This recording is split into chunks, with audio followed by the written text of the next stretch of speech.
In the time it takes to finish one stiff drink, me and my special guest Shane Grant are going to talk about what gives him the right to discuss filmmaking and make film.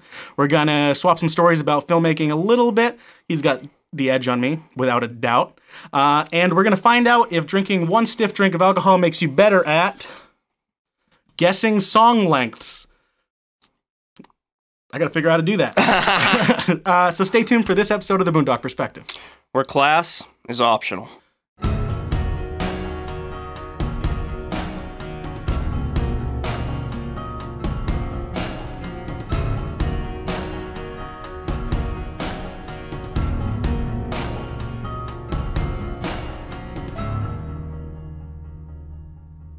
It's yet another Maine carefree evening, and you're listening to The Boondock Perspective, where each week two unique perspectives collide, converse, laugh, and imbibe.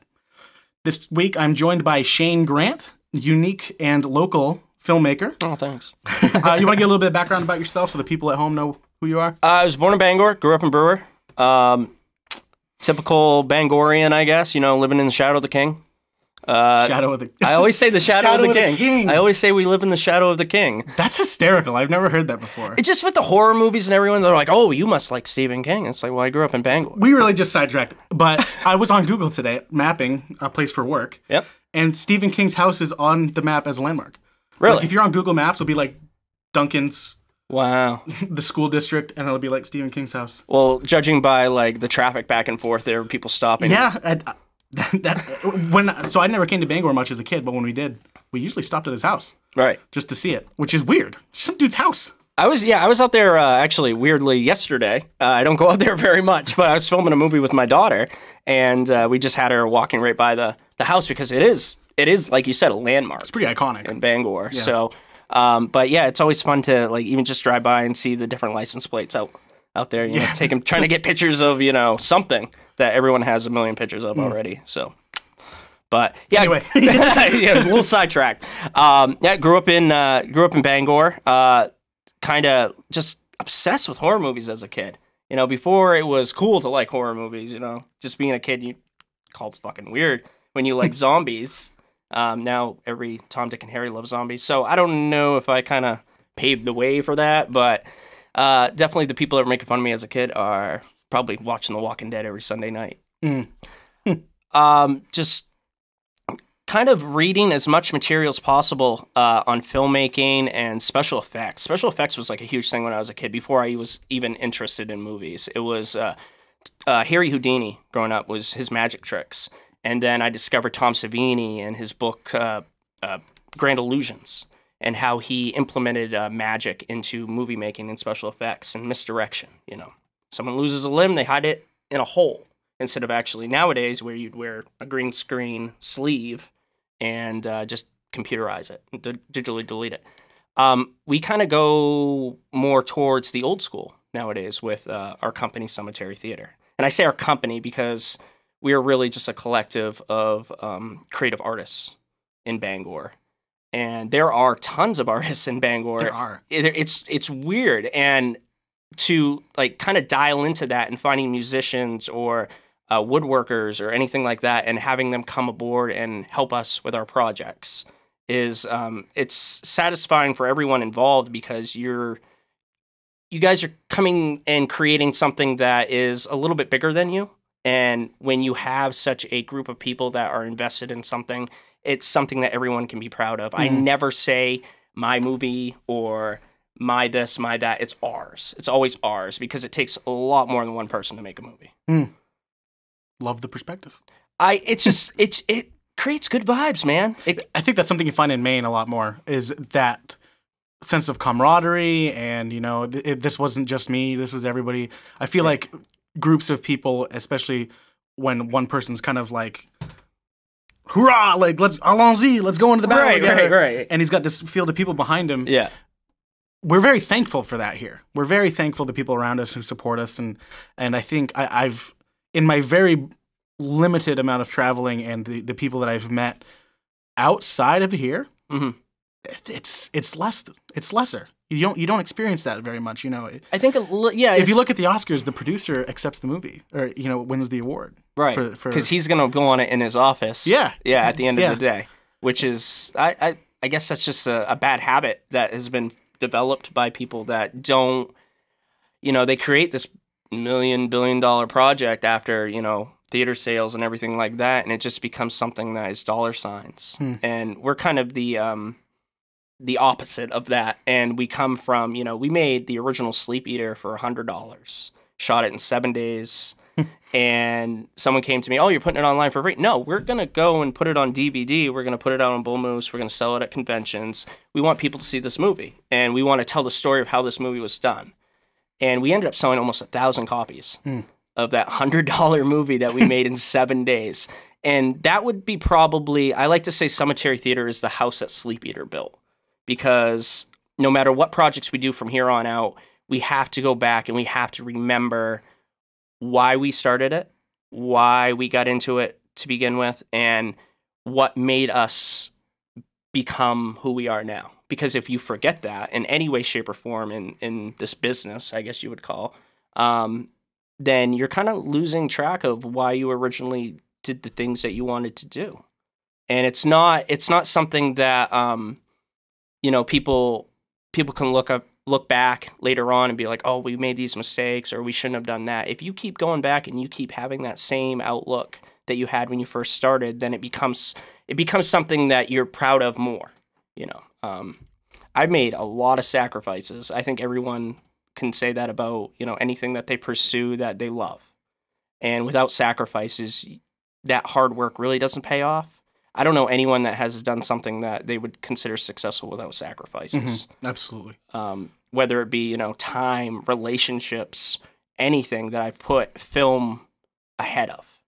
And that's just passion. I think that the word passion, people mislead that and think, oh, well, he's just passionate. Well, yeah, passion can sometimes get in the way of your normal life. Like we all have, 9 to 5, 5 days a week jobs. And it's just filmmaking. As I get older, you have to fit it in the right category of your life, or else it will drive you insane. Especially in Maine, because Maine, it's not an industry in Maine. It's considered a hobby, and we're kind of taking that a step further and using that Maine ingenuity and building something from the ground up and saying that we can do it here. You don't have to be in New York. You don't have to be in Boston. You don't have to be in California to get these things done. Is it easier to get things done over there? Yeah. It is, because people spend their entire life working in this industry. So getting these people that are from different walks of life, whether it be musicians or anything like that, they bring this heart into your projects, and it becomes something more than you could have ever imagined. That's definitely what I've seen here. Just to wrap up my side of the conversation, right. I've definitely seen that. I go on tangents, yeah. Heart, that's what basically heart and passion go into this, and I don't think anywhere else in this world, more or less, Maine has that in our people. And, we're willing to give each other a hand when we need it. I still, you go down Bar Harbor, off season, I say Bar Harbor off season, and you wave and people wave back to you. And you're like, if you're from out of state, you're like, why is this guy waving at me? It's just because we all feel some kind of connection. That's one thing I miss back home, because I would wave at everybody. Right. A small town. That's what I did. Here, it's like I wave at people. I see one person I know a day, and I might not even get a wave back. Right. You know what I mean? It is. The world is changing a little bit, yeah. It's changing a little bit here, but it's just so nice to see those places still exist and that we're really keeping true to who we were. As quick as the world is changing, filmmaking or otherwise, I still think that Maine is sticking to its guns, and I think we're kind of an outlier in terms of we are changing, but we're choosing where we change. Yeah, we're choosing how we change. Yeah. And that's kind of like I am so into making movies, but I'm so against digital and computer effects in our films, especially growing up with the practical effects. And it becomes something where I have to start accepting it. You have to start accepting things, whether it be in filmmaking or in your life. You just have to accept things. If it doesn't affect you directly, good.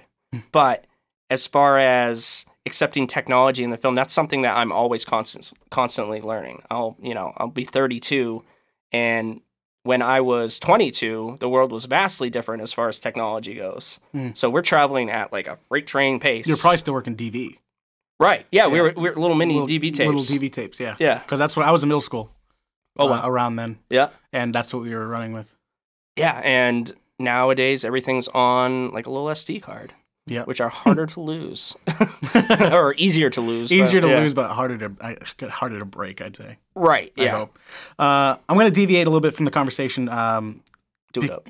Because we've got to do the control study of whether or not you're better at guessing song lengths. Oh, wow, okay. From an alcoholic beverage. So I've looked up a song here, Pour Some Sugar on Me by Def Leppard. Minute and second, I want you to guess how long you think it is, and we'll count how much you're off. And then at the end of this podcast, when you finish your drink, I'll do the same thing with a different song, and we'll see how many seconds you're off.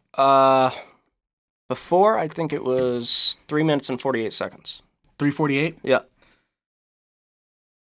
You're 40 seconds off. It's 4:28. Oh! I was going to say 4:20. That's a pretty big gap, though. So depending on the next song I look up, you've got a pretty good shot. All right. Unless I throw you like a real doozy. Yeah. It's a song I've never even heard of.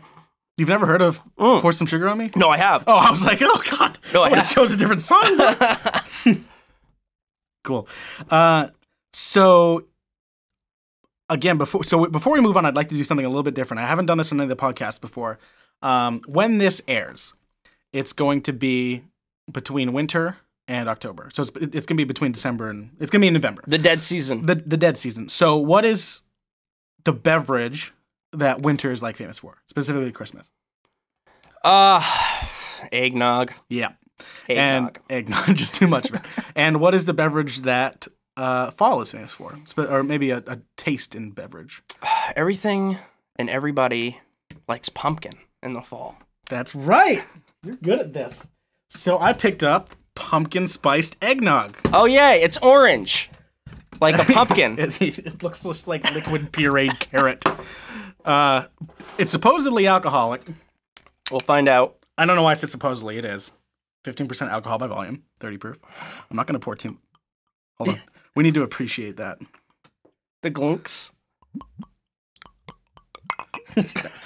Yeah, I'll let you pour how much you want. Oh, yay. And we're just going to give this a try.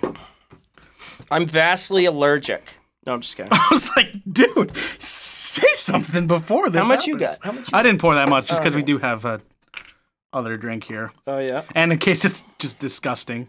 I just want to be even. I want to be even Stevens here.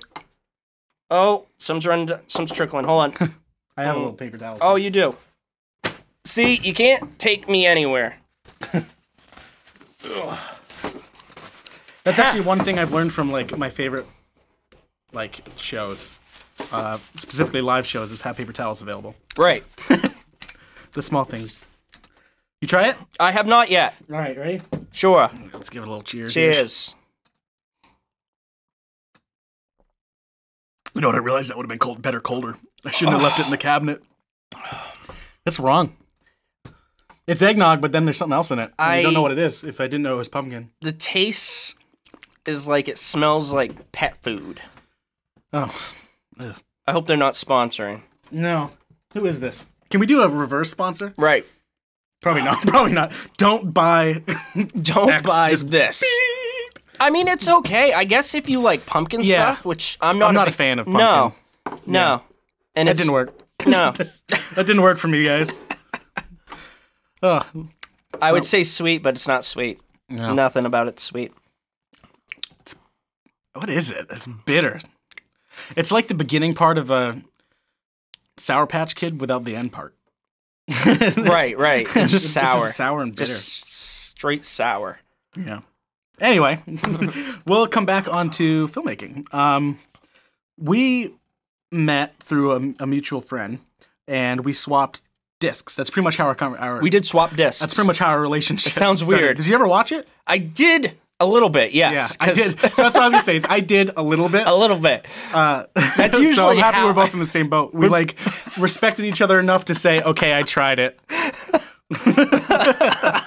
I enjoyed it much more than the pumpkin spice. Well, that's not saying much, but okay. No, but no. I did watch it because it was for the film festival that we were putting on. That's right. And then it became a horror-centric film festival. I forgot. I thought I was just giving you a copy. I forgot why I was doing it. Yeah. You're right. It was for a festival. Well, don't feel bad, dude. You didn't sell. You could have just slid that under the rug. Would have not remembered at all. But anyone that goes out in Maine, you know, especially like you said, you're from Jackman originally. It goes out and makes a movie. Like, I have instant respect for you because you actually went out and did it instead of talking about it. A lot of people just talk about it. Yeah. Casey Rankins, he was on episode 3. He came on and he talked, and my favorite conversation from it was, you know, when people just absolutely tear your movie apart and are critical. Yeah.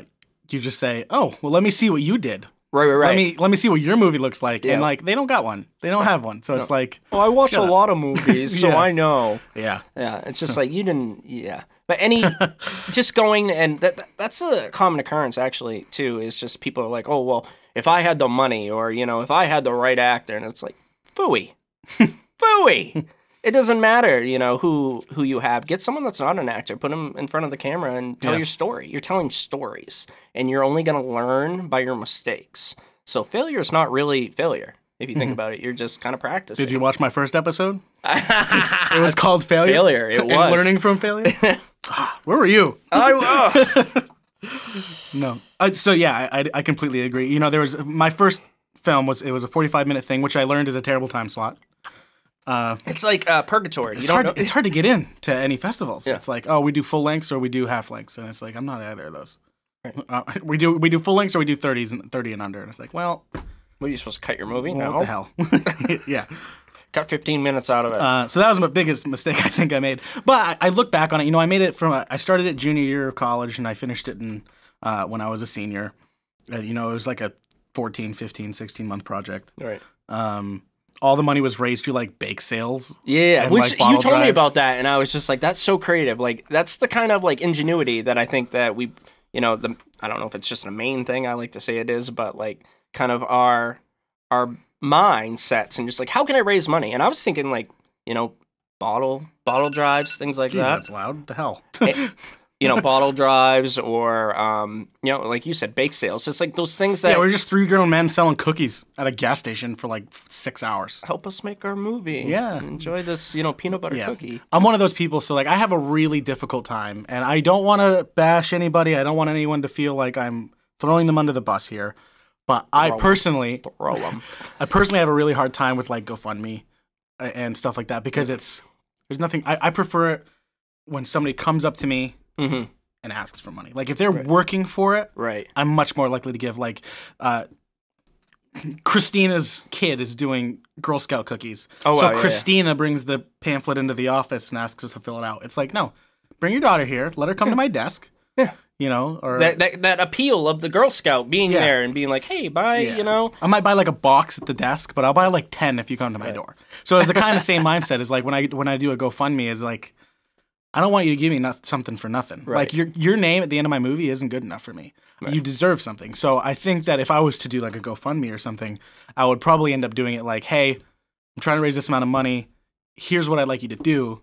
Go buy my previous work. Go get something that you're immediately going to get something back from. Yeah. You know, here's my 45-minute short film I did in college, you know.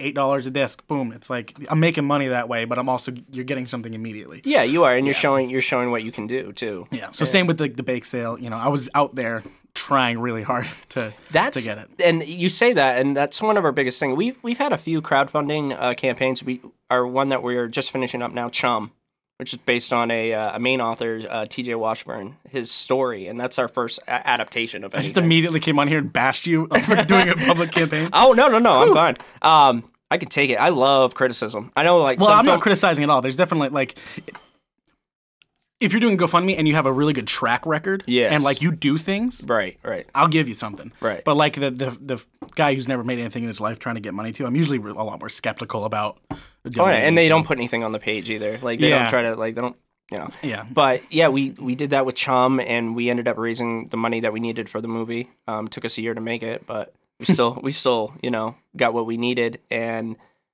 just moving in that kind of fashion is weird for us. We have more reception when we're out at conventions, just because you go to some of these conventions and these, you know, these cons, and they're either in like some kind of airport banquet or some, like, you know, arena, We went to one that was in like I think it was like in a big arena. It was like some ice rink that had been turned into this like semicircle of vendors and artists. And you go, and some of these tables and people are they're just kind of like, there's no one there. You know, you just kind of want to go up to them like, do you enjoy what you're doing? Because it doesn't appear. And you come to like the Sematary theater table, and we're all joking and laughing because we do take things seriously, but at the same time, you can't be at the table and be like that the whole time. No one's going to come up to you. You know, and we're not carnival barkers, so we're not going to be like, you know, come on up, you know, we'll give the kid a free try. It's like, what are we going to give him, a free DVD? No, can't give him a free DVD, but we'll talk about movies, we'll talk about, you know, special effects, everything.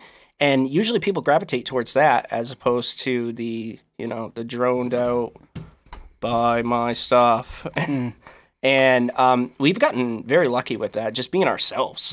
And I have two wonderful partners, George Quinn and Jason Tripp, who guide us in every direction that I can't, because they're a little bit older than me, they're a little bit knowledgeable, but at the same time, like, they follow my creativity and they trust in me just like I trust in them.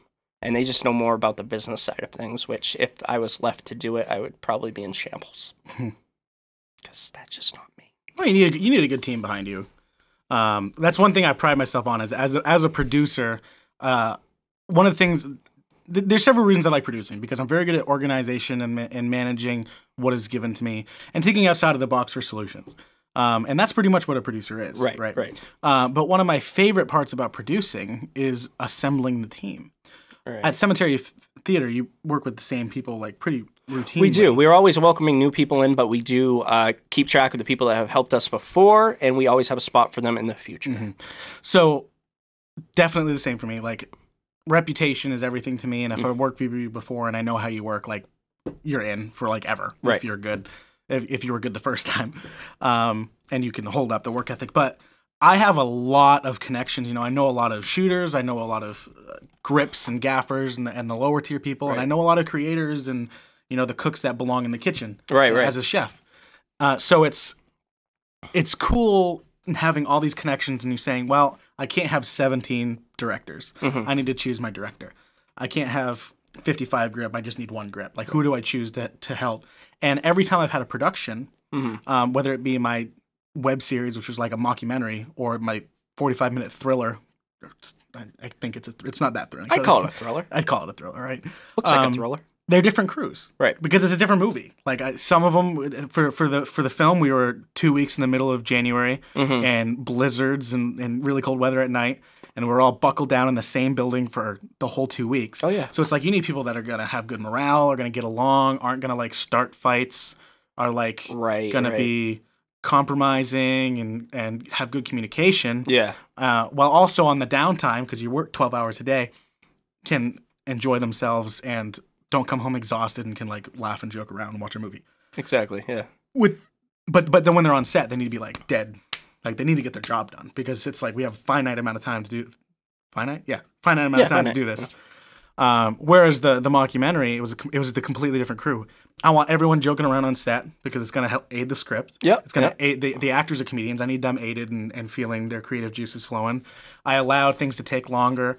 Everybody was just like super jokey the whole time. And in that case, it was a portfolio grab. It was like, everybody come on, you're going to work for free. Right. You're going to act for free, you're going to work for free. But at the end of it, you're going to come out with portfolio experience and like connections with every person on that crew. Yeah. So that's one of my favorite things about producing, is assembling the crew to get like the most accurate but also like well done end project. Yeah, and I feel like crew is essential. Crew is essential, and you know, you're only as good as your crew, really. Yeah. Like, I can consider myself whatever quality director I am, but unless I have a crew behind me, then it's not going to show. And there's little things, especially moving on, like when we made the follow-up for Sleep Eaters, we kind of tripled, I would say almost quadrupled our crew and our cast. Like, we went from having maybe 10 actors in the first one to about 60 in the sequel, because we had so many extras come out. And we put a casting call out. We were on the news. We put it in local papers that we needed the cast come out to Vassalboro. We turned a mill into a mental asylum for 48 hours, which was a haunted mill. And, you know, like, people think, oh, he's into horror movies, he must be into ghosts. I am very much a skeptic with ghosts, but I had some weird experiences there and like stuff that I don't even like to talk about. But just we were shacked up for 48 hours in that mill, and we shot straight. I mean, there was little sleep, and it wasn't just because we were shooting so much. It's just because you couldn't sleep. You're just running off adrenaline. I always like to say, you know, filmmaking is a drug. It is, because it gives you this like weird like energy from somewhere, because you're creating something that's bigger than yourself. And if you're a director or producer and you understand the process, you know that when you go back and you're looking at footage and you're assembling it, that you are telling a story that, you know, subsedes you. I think that's the word. Subsedes? I don't know. Supersedes. Supersedes. Supersedes you. I was like, subsides? Subsides? That's not right. No, that's the opposite. And knowing that, you're just like, oh, I can't wait to show these people. You know, you're on set. You haven't even looked at the footage, but you know that you're getting great stuff. Mm. And when you go back and it's just like, oh, some of that was good. No. We shot so much, I needed a second computer to put the footage for 48 hours. We shot about, I would say, 40% of the movie in 2 weekends flat in that mill, because that's the second part of the movie. Mm. The rest of it took about a year and a half. This is Sleep Eaters? Sleep Eaters, This is probably a great time to sponsor your disc, your DVD. Sponsor my disc? Yep. The movie we've been speaking about is Sleep Eaters, which is now available on DVD and Blu-ray from CemetaryTheater.com. If you like action, adventure, horror comedies that have been made in Maine for $700, shot in a year and a half, with over 60 cast and crew members with practical effects, you'll love Sleep Eaters. That's like the best sponsorship I've like ever had on the show, and I've done like 8 myself.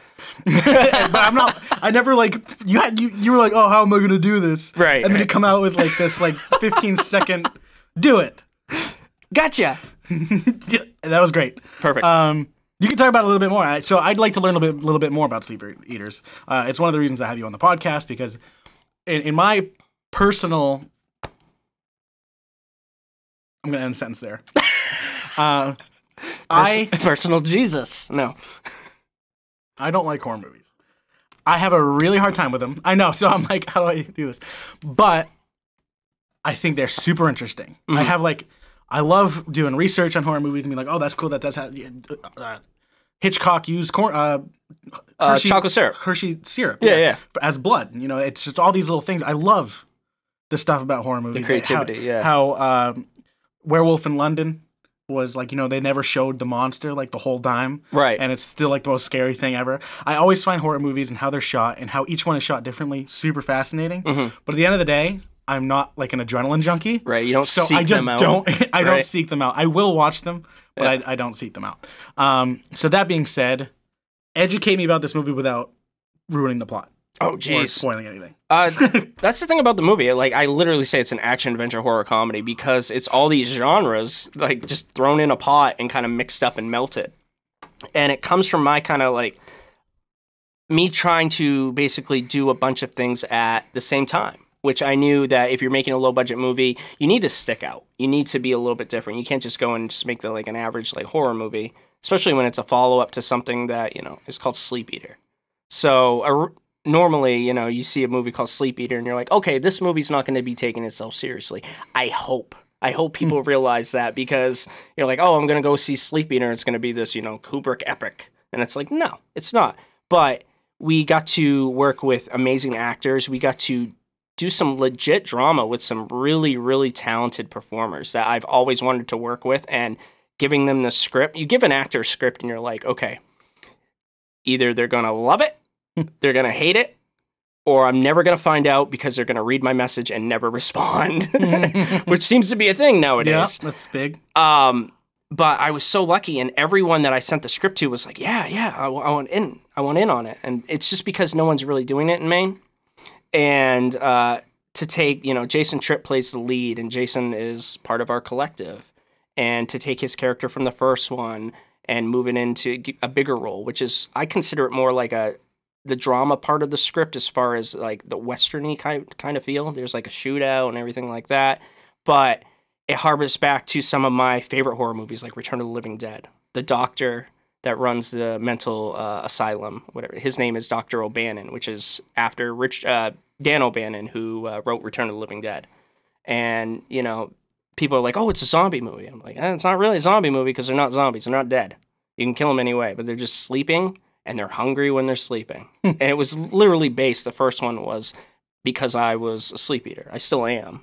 I've kind of curbed it a little bit. Oh, really? I feel like it's almost cathartic. Like, I made these movies and I stopped sleep eating. So maybe people, it's weird. It's like I like vomited this out, and now I'm pure and I'm cleansed. I need to make a movie about losing weight. I think it's called Thinner. But yeah, you just self-esteem jokes. Oh my god. But yeah, it's just, you know, getting all these people involved and having it be this weird, bizarre type of movie, which I like. Some people are like, you know, that's weird, right? And I'm like, I hope so. Because if it's not, then it's no representation of me and the people that were involved in it, because we're all kind of weird. There's so much mass-produced stuff out there. It's so nice to find a gem that's just something on its own, and it doesn't need to be anything else. It's just what it is. My idea coming from this was someone from out of state will watch this and say, those guys up in Maine are really weird and strange, and they kind of made a good movie.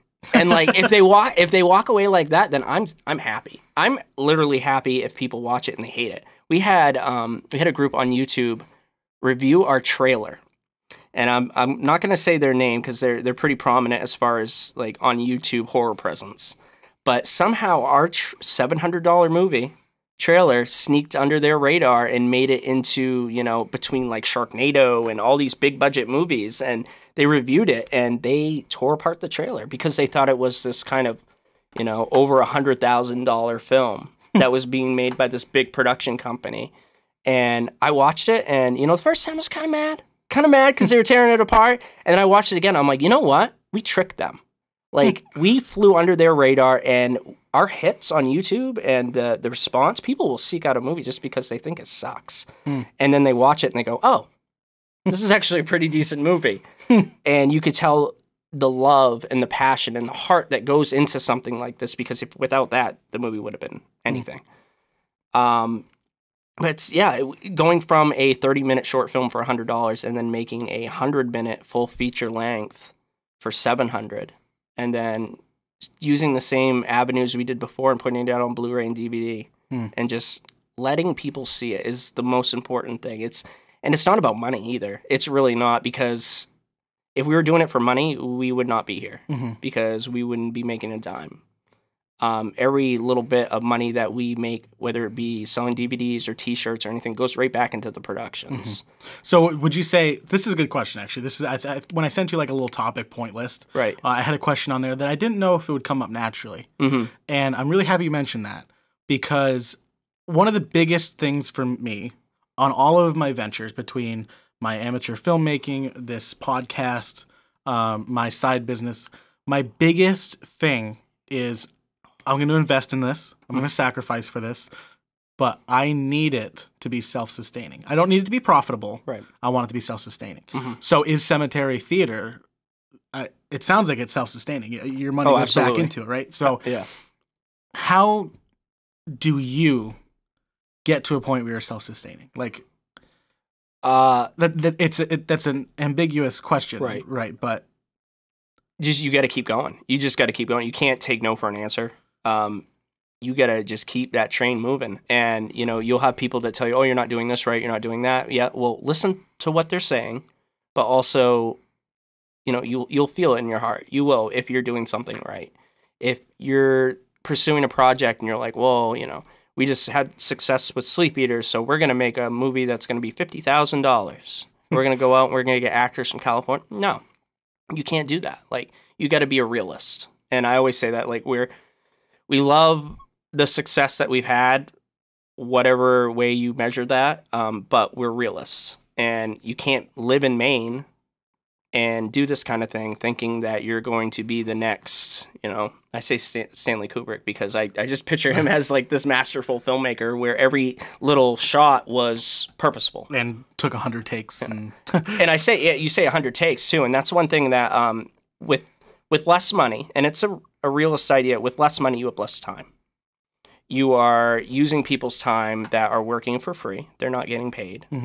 And you need to be sensitive to that. You need to be sensitive that everyone has a different life.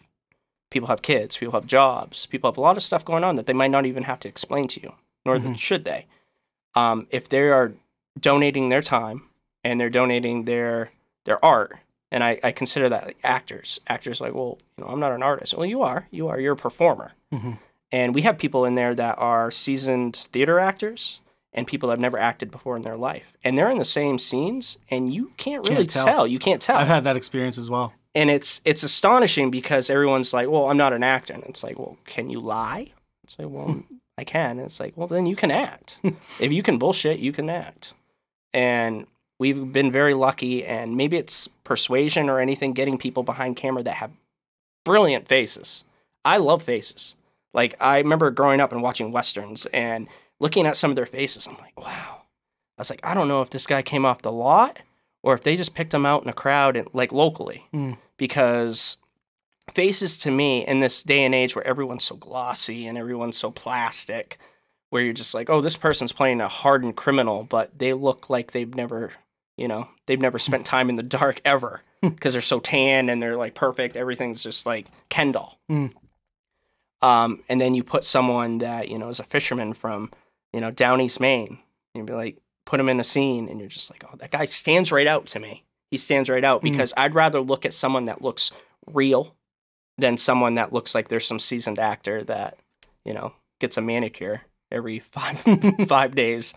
But yeah, Sleep Eaters was a huge learning experience for us as far as using time with little money and having such an eclectic group of people that came together to make a project that we could all be proud of.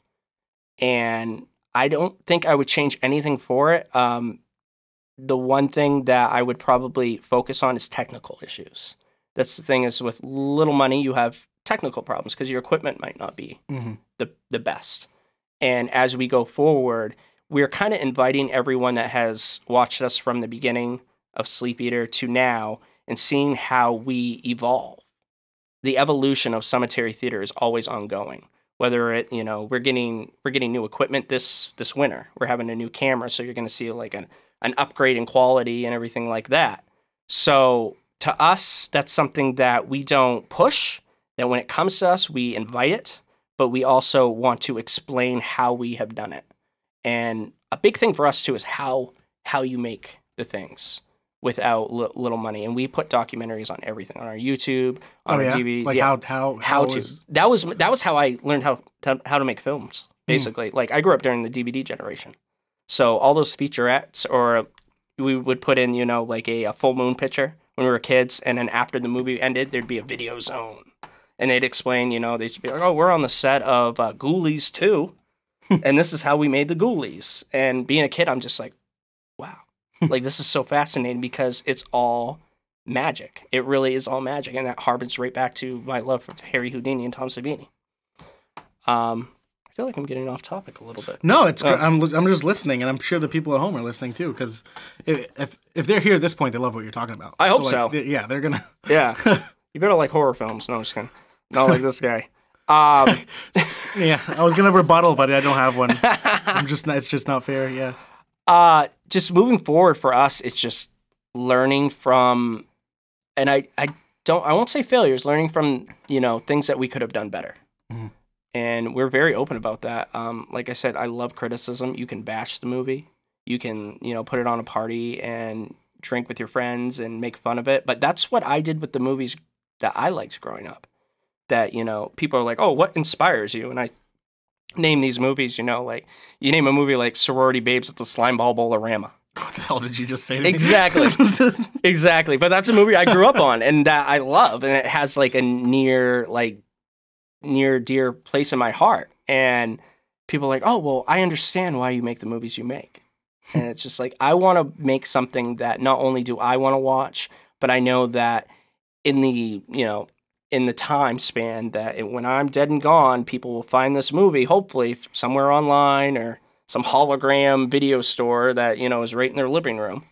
And they find Sleep Eaters or Sleep Eater or any movie that we make, and they put it on and they watch it and go, wow, these guys made something for no money and they made no excuses of why they couldn't do it. And that's kind of like the monicum that I like to instill in other filmmakers around the area or anything. It's like, don't make excuses, make movies. Because I'm tired of excuses. I'm tired of why you can't do something and why you should do something, so you should do it anyways. And we just don't take no for an answer. Excellent. One of my favorite questions that I ask people professionally, you know, if I'm interviewing anybody on camera, one of the questions I ask people that I always love the most is, what are your horror stories? Because those are my personal favorite things to listen to, is the things that went wrong and how they dealt with it. Right. On all of my projects, my favorite moments are the things that just didn't work. Yeah. And, you know, everything's hilarious at that point because you can look back on it and laugh. Like, I'm one of those people. Oh, yeah, yeah. No. Forgetting a prop. Like, I forgot, one time I forgot to make the envelope for that film. It's in the first scene that you probably did see. You watched a little bit of it. He gets an envelope. It says foreclosure on it. It's got a stamp. You know, it looks kind of official. But I made it in Photoshop. And I was just like, oh, crap, I forgot to order the envelopes. Right. So I just wrote foreclosure in big red letters. And then found like a PNG stamp and made like a replica for a shadow, like really small. And then just printed it out and then just folded it in thirds. Yeah. Hey, man. So we couldn't film it from the back, you know. But that was kind of a big moment because that was a prop that sticks throughout the film. Right. So that's simple, but I think it's hilarious how I did that because I had all of a sudden had to locate a printer because it was in Jackman. Nobody's got technology. Exactly. Yeah. So it was like I had to locate a printer. I had to find a laptop that had Photoshop on it. Right. You know, I had to find a printer that printed in color. Exactly. This doesn't sound like hard things. No, but in the middle of nowhere. Right. So you kind of set yourself up so you wouldn't have to do that, and then to have to go back and do that, you know, you're scrambling. But sometimes I believe that's when some of the best stuff happens. Yeah. So to you, so I'll ask about Sleep Eaters. What is a horror movie or a horror moment that comes to mind of just like something that went so wrong it's hilarious? I think it's little drips and drabs here and there. You know, I had an amazing experience making the movie. It probably drove me fucking insane. There's probably like, you know, time off my life from making it. Whether it be, you know, using practical effects, setup time. And, you know, if something doesn't work, like we set up squibs. So when people are getting shot in the movie, it's not CGI. It's literally fire extinguishers with tubing going up their body. We have it like place certain things, certain areas on their chest with the shirt cut, everything. And if it doesn't work the first time, you know what? You get a bloody shirt that we don't have a duplicate of. So you're going to have to kind of explain it. Whether it be stuff like that. We had one actor in particular that we hired. And I say hired because they work for free. So we chose, and they come on set, and they didn't give us the performance that we needed. So, and this was kind of like an action central kind of piece. So we had to, you know, look at ourselves and be like, do we want to go ahead with this, or do we kind of want to backtrack? And we had to backtrack a little bit. So we had to invite everyone back. We had to hire a new guy, and it came out better than what we expected. There was no hard feelings because the original actor completely understood what was going on and what we needed. And sometimes you learn when you're right on set. You learn that, you know, well, this is not going to work. I've worked on projects before that weren't mine that, you know, you're filming it and you're just like, okay, this is really cool. We have a lot of people together and we're doing a lot of cool things, but no one's seen the script. I've been on a project where no one has seen the script before. Really? Or they've seen little bits of the script, and they're just like, oh, well, this masterful person is going to put it together. And then when it comes down to the end of it, people are just like, okay, well, where's the movie? Where's the movie? And, you know, it's been 2 years, and where's the movie? Where's the movie? And, you know, I did camera work on it. I acted a little bit in it, and I was just as much fascinated with the movie, too, because we knew exactly what we're shooting day to day and what it comes out as. And I've been on projects. When I was 16, I worked on a film called The Mushing Mill. And that was a Josh Gass film. That was my first, like, cutting my teeth in, like a film set. We had people, we had the DP and the cameraman. They're all from LA. And I was just, like, 15, 16-year-old kid, just like, oh, hey, guys. Like, I like making movies, and I'm from Bangor. And they're like, oh, yeah, kid. Okay, you're going to hold the boom mic. And then it became from holding the boom mic, you're holding the DAT. And yeah, DATs. People, I don't know if people know what I have no know idea what what it a is. DAT is. A DAT is this huge, almost like VCR-sized audio recorder. And it's in this backpack that is very heavy. I don't remember. Okay, so yeah, I know what you're talking about, but I've never heard it called a DAT before. And being a 16-year-old kid, you're just like, okay, I don't know if I'm doing this right, but I hope I am, and I hope I don't get yelled at. And just like learning from experience. And people ask me, what film school you went to, and I'm like, ugh, I didn't go to film school because I wasted my 20s. And I say I wasted my 20s in the way that if I had ever wanted to go back and do something differently, I would have created Sematary Theater fresh out of high school. And I would have had better goal. But also, as you get older, you kind of see the bigger picture. You need that life experience in order to do anything right. Exactly. That's my personal opinion. Like, you're going to get to where you're supposed to be at some point. Right. Like, I'm one of those people that's like, no regrets tattoo, but like, not, I wouldn't get that. But I try not to regret things. Right. Like, because you're where you're supposed to be. You know what I mean? I'm just kind of. I say that too, yeah, because I learned a lot in my 20s. I had a little, I had a good 7-year span of doing music. I turned all my movie ideas into songs. That's what I did because I felt like no one was going to take me seriously. Being a 19-year-old, 20-year-old kid that wants to make these movies, these horror movies, people are like, yeah, whatever, kid. And like I felt that way when I was 13 and I had, a video camera going out in the woods with my friends. Like we were kids playing adults. Just like when I was younger than that, and I would watch Return of the Living Dead, and I would act out the movie with my action figures. I'd put shoe boxes on the sides, and I'd cut out like holes when the zombies coming in, and they'd be barricading on the other side, based on the movie. And I've always had this creative bug in my genes, and it's just progressively gotten to where I am now at 32, being able to work with people that are older than me, and people that take things seriously. And I'm not that kid anymore that's just like, oh, come on, guys, let's go out in the woods and make a movie. They're like, okay, he means business. It's just really phenomenal. And it's weird to look back at that stuff. Just talking about it right now, it's just like, oh my God, I was that kid. Like, that's not, that's not make-believe. That I was that kid, and I remember. Support your kids' dreams, parents. Yes, support your kids' dreams, especially in this day and age. Yeah. If kids can be creative, like, embrace it. And I was a weird kid too. Like I was wicked. I was like this cherub, like always like big cheeks, always smiley, always nice and sensitive. I carried a handkerchief in my back pocket, like a weird kid. And I loved horror movies. I would draw, pumpkin people eating other, children and stuff on my paper. Nowadays, if you do that, actually a good story. My nephew started doing that. My nephew was very much into horror movies and stuff like that. He kind of wanted to follow my steps a little bit. He's a very, interesting guy. And I told him, I was like, if you're going to do that, you better be a nice kid. Because if you're a mean little shit and you like zombies and blood and all that stuff, people are going to label you as, something bad. And that was the only way I got away with it, I think, growing up, was that I was so nice. And I was just a sweet guy. And it's just like, how can the sweet kid like so much, so much blood and gore? And it's just like, because it's Disney to me. And I say it's Disney because people will go their whole life. They will go from when they're a kid to when they're an elderly person. And they will, elderly person, that sounds very sensitive, elderly person. And they will love Mickey Mouse and they'll love Donald Duck and Goofy. And to me, I will always love Halloween. I'll always love horror movies because it gives me this like gleeful excitement that when I was a kid, it never ends. I never get jaded. I'm like, oh, I don't think I want to do horror movies this year. Like I've never felt like that in my life because it feels like, oh, well, I'm not going to eat today. I'm just not going to eat. I won't need it.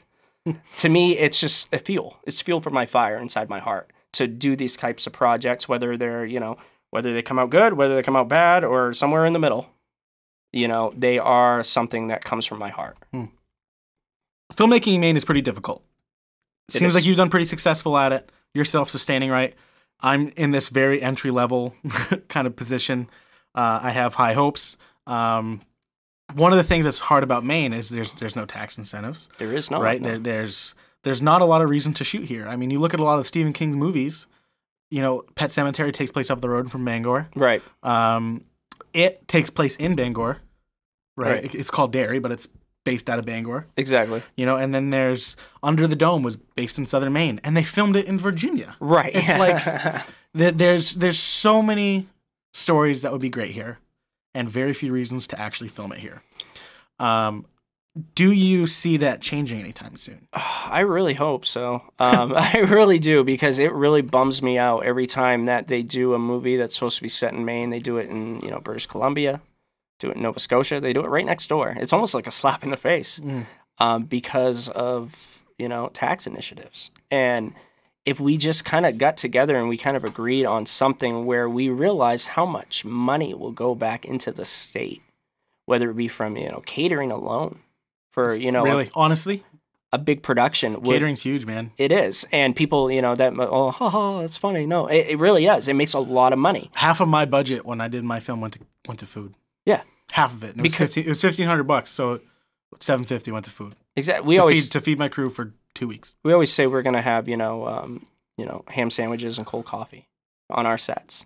But honestly, like, people come in and they pitch in everything. Everyone brings, like, it's almost like a potluck. Especially when we did Sleep Eaters, everyone just brought food because we had to be there for 48 hours. We had like 3 crock pots going, and it becomes that kind of community type thing. But as far as films, they just shot the new Pet Cemetery. I think they shot it in North Carolina. I might be wrong about that, but all I know is I saw the new trailer and there's no accents, and that's something that you kind of pick up on. And that was a huge movie. That was a pivotal movie growing up for me. My dad worked for the company that supplied the propane. And that's another thing, like they had all these fire effects. So they used a local company for the, propane. It's all these intricate kind of almost like what we do.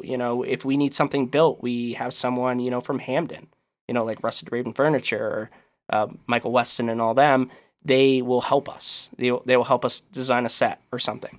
And if we need, food, then we go to Coffee Pot. And, some people haven't even had a coffee pot. It's just something that you have to do making a movie in Maine with no money. Mm-hmm.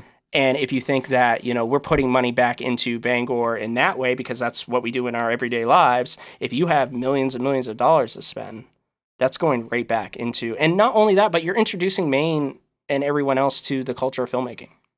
And I feel like it's almost like this, like, perpetual motion. Like, the more productions, like, all it takes is one big production to come to Maine. And then all of a sudden you got, like, we had like a span there where like they filmed Andre, I think. They filmed Man Without a Face. And Storm of the Century, I think, was another one that they filmed in Northeast Harbor. They didn't shoot the whole movie, in Maine, but they shot some of it, and that was enough. Mm-hmm. I hope somewhere in the future they realize that you don't have to be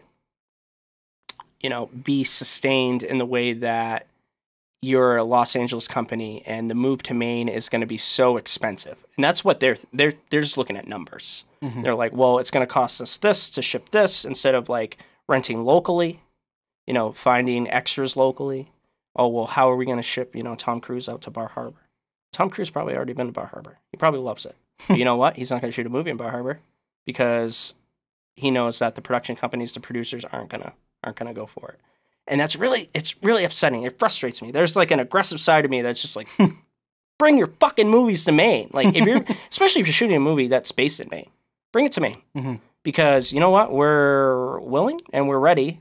And, there might be some people like, oh, the film crew. But you look back on the other productions, like Storm of the Century, Pet Cemetery in particular, everyone was they stopped by the set. And they you watch some of the behind the scenes documentary, people just stopped by to see what was going on. They left everyone alone. And that's another thing that I'd like to touch upon is making movies in Maine at our level is we've been relatively left alone as far as filming in public or, with permits or anything like that. As long as you are not disrupting someone's life and you're not causing a big hubbub, then everyone kind of just leaves you alone. And sorry, continue. No, I was totally interrupting. It's just something that I don't think you can get in Boston or even in Portland. Portland's a very tight knit filmmaking kind of community. Mm-hmm. I shot a music video down there a couple months ago, and we were right in Longfellow Square, and they just left you kind of alone. Yeah, I mean Bangor's the same way. Even when you, even as an ESCOM student, doing films, they say we needed a permit to like go film anywhere. Mm-hmm. but you just ask the police. And you say, hey, we're gonna be doing this. You know, if you see anything weird or you get any weird calls, we're here. Right. That's all you had to do. Right. And you could do anything. Right at work right now, consistently. Sometimes I'm like, oh shit, I forgot to get that shot. Right. Of the coffee. I need a slow motion shot of with steam coming off of coffee. I can walk down the street with my camera, pop one light up in a coffee shop, ask, hey, can you make me a brew of this? I'll pay for the coffee. Yeah. And I'll get the friggin' shot. Right. It takes 2 seconds. Yeah. You know, and it's like, people are super friendly You here. can't do that in big cities. Well, yeah, one of the biggest problems that I know film crews face in the larger areas where it's a lot more prevalent, because I've worked for a larger company out of Toronto. I've worked for a larger company out of Boston. I've worked for a larger company out of Atlanta. And one of the things, people don't realize how much of a professional Hollywood grade budget goes to shutting people up. Right. Because sometimes you're on set, and if people realize you're filming a movie, they'll lay on the horn. Oh, yeah. And they won't stop until you come over and give them $100 check. Yeah. They'll be like, hey, here, shut up. Yeah. You know? And if people know that. Yeah. Here, I've never had people come over and they look at you and they wait. Yeah. And then when you're done your scene, you go talk to them. Yeah. And you're like, oh, no, we're filming a movie. And they're like, oh, that's so awesome. Like, hey, dude, I got this truck up the road. I see you got that thing. Like, do you want a second vehicle? Right. Like, yeah. They want to be a part of it. They become interested in the project. We were shooting at Lemoyne Beach this past weekend for Chum, and it's actually like kind of the finale where all these like watery ghouls come from the grave and end up, you know, attacking the main character. And we were shooting it right on Lemoyne Beach, and we had people come up and they're like, what are you doing? We're like, shooting a movie. And they're like, oh, really? Tell us about the movie. And you see this, like, either you get the glimmer in the eye where they're just like so interested in it that they've never, you know, thought that someone would be on Lemoyne Beach filming a horror movie, compared to the Mainah, the kind of old school where it's just like, okay. You know, and they just accept it and they move on. Whether they like it or not, they don't care. They understand. And people in New York, like, you go and shoot a movie on the streets of New York, they literally have police officers walking their beat looking for people with video cameras that don't have permits. Oh, really? Yeah, they do. And Lloyd Kaufman, who's kind of someone that I read growing up, like, I read all his books because he kind of started from the low end and built Troma into this. I think they're almost going into like 40, 50 years of just low budget entertainment. He talked about how they would go in and there would be certain police officers that would be looking for him or members of his crew driving around New York. And as soon as they'd see him, they'd give him a ticket. So I think Lloyd did the best thing he could do, and he married the film commissioner of New York. I don't think we've all got that luxury. No, but I found that out, and I was like, Lloyd, you smart bastard. Like, you figured it out because, you know, he got a permit just like that. Yeah. And those little things, and he made it work. And the thing about low-budget filmmaking is making it work. And that's what Sematary Theater and myself, we try to do. And if it doesn't work, we'll make it work next time. And we'll tell you why it didn't work. Perseverance, man. Right, exactly. Cool. Well, I'm going to finish my drink. Oh, me too. And that means the conversation is wrapping up. Have any closing remarks? Any closing thoughts? That wasn't it. That was a stiff drink. That was a stiff drink. You poured it yourself. I didn't pour that one. I did. No, I just thank you for having me on your show. I usually don't get that right off the bat. That's funny. That was the alcohol talking. Thank you for having me on your show. Thank you, man. So, in order for us to figure out whether or not consuming one stiff drink of alcohol increases your skill level when performing weirdly specific things, asterisk, we don't condone the use of alcohol for the purpose of self-improvement, we need to finish our study. And we need you to guess a song length. I've pulled up one. Are you familiar with the Biebs? With the J Biebs, with the Justin Bieber? You know what? I would like to say that I am, but I am. Excellent. You familiar with the song Love Yourself? I love myself all the time. Yes, I am familiar with that song. All right. What's the song length? 40 seconds off the previous time. I would like to say a hard 3 minutes and 59 seconds. 34 seconds. You're 34 seconds off. Oh. It was 4:33. It was 1 second shorter than the other one. But you're 7 seconds, or you're 6 seconds shorter, which means consuming alcohol makes you better at guessing song lengths. There you are. Hey, making babies and throwing darts. Why don't you give that a nice little signature? Oh. Right on guessing song lengths. So you go on our wall of fame. Man, you know what? Looking at this chart, what I'm realizing, alcohol makes you better at things. It does. It's getting longer, and It's this is getting longer. smelling. That's interesting. That's episode 4. Oh, yeah. I just took the pen cap off the back. Alcohol does not make you a better writer. You must be used to signatures. In some way. I love... Oh, that is a good signature, actually. Oh, thank you. I need a better signature. That's what I realize whenever people come on here.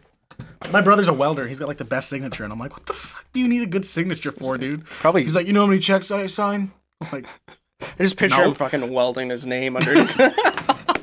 excellent. Yeah, so that pretty much concludes the podcast here. It was really nice having you on. It's nice being here. Especially, we met for like, what, 20 seconds once? It was like a movie drug deal. It really was. I think did you give it to me in a paper bag? No, you didn't. No, you didn't. It was plastic wrap. No, but I did dead drop it in a plant pot and watch you drop your movie in. No, I'm just kidding. I was like, wait, what? It was just so funny. We went to like this mall. It's not abandoned, but it's like super, nobody goes there. It's, if you've seen Mallrats, it's literally the shit mall. It was awful. In Mallrats. And I was like waiting in the mall, and you're like, I'm running late because of my daughter or something. And then you ran in, you're like, I'm Shane. And I'm like, I'm Ethan. And you're like, here's my movie. And you're like, gotta go. And you just walked out. That's how it went. And I was like, all right, I'm in a hurry too. See ya. Yeah. So it's nice to actually sit down with you and have a conversation. Your reputation precedes you a little bit. So thank you. I don't know what that means, but thank you. No, good reputation. Okay. That's important to me. Talking to the right people. I'm going to close this off. Remember, you can download the podcast for free on iTunes, Spotify, and Libsyn. You can also watch every episode in video form on the YouTube channel, TheMainahMen, and find clips of the podcast on our Facebook page and our Instagram. Deuces.